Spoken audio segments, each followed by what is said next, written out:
गुरुर्विष्णु गुरुर्देवो महेश्वर गुरुर साक्षात् परम ब्रह्म तस्मै श्री गुरुवे नमः। सतगुरु मिला जो जानिए ज्ञान उजाला हो, भरम का भांडा तोड़ कर रहे अकेला हो। गुरु मिला हुआ जब भी जाने जो भ्रम है, क्या आत्मा है क्या परमात्मा है, इस भ्रम को दूर कर दे और अपना अलग अस्तित्व बना दे, अलग पहचान बना दे समाज में, और वो परम सत्य है उसके नजदीक पहुंचा दे, तो ही गुरु मानो उसको।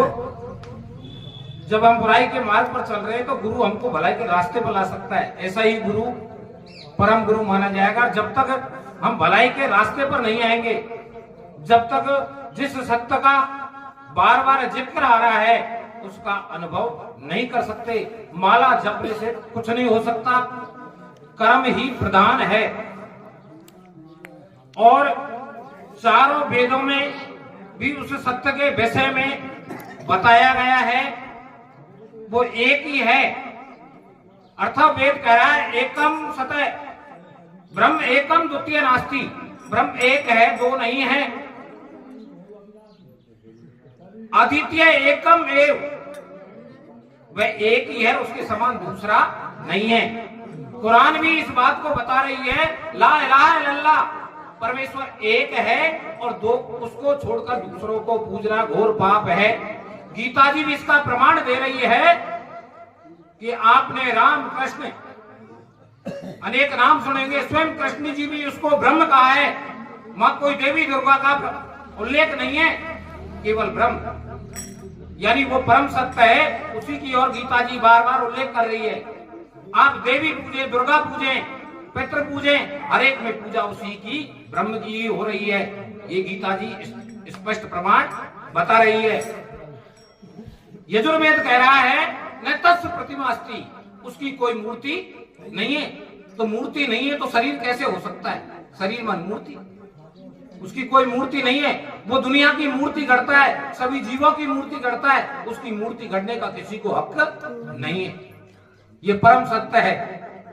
वेद उसको, चारों वेदों में उसको निराकार बताया गया है, उसका कोई नाम नहीं बताया गया है, न उसका माई है न बाप है, न उसकी कोई संतान है। संतान है तो सब जीव हैं। अपने आप सिस्टम चलता है उसके भय से। जो दुनिया नैतिकता के दायरे में जी रही है उसके भय से ही है, उसकी लाठी की वजह से दुनिया जी रही है कि यदि हम कोई गलत करेंगे तो हमको दंड भोगना पड़ेगा।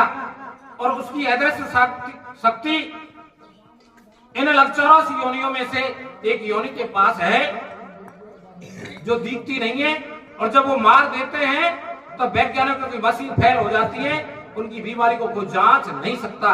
जो अधर्म के रास्ते पर चलते हैं, उस परम सत्ता को नहीं मानते हैं, उन्हीं पर वो सत्ता, वो लाठी चालू होती है। और ऐसे ही लोगों को डंडे ताबीज की जरूरत पड़ती है। कहते हैं कि हम तो बहुत दुखी हैं, आपने किसी जीव को सताया होगा, आपने धर्म की मर्यादा का उल्लंघन किया होगा, प्रभु की सत्ता को स्वीकार नहीं किया होगा, इसलिए आपको डंडे ताबीज की जरूरत पड़ी है।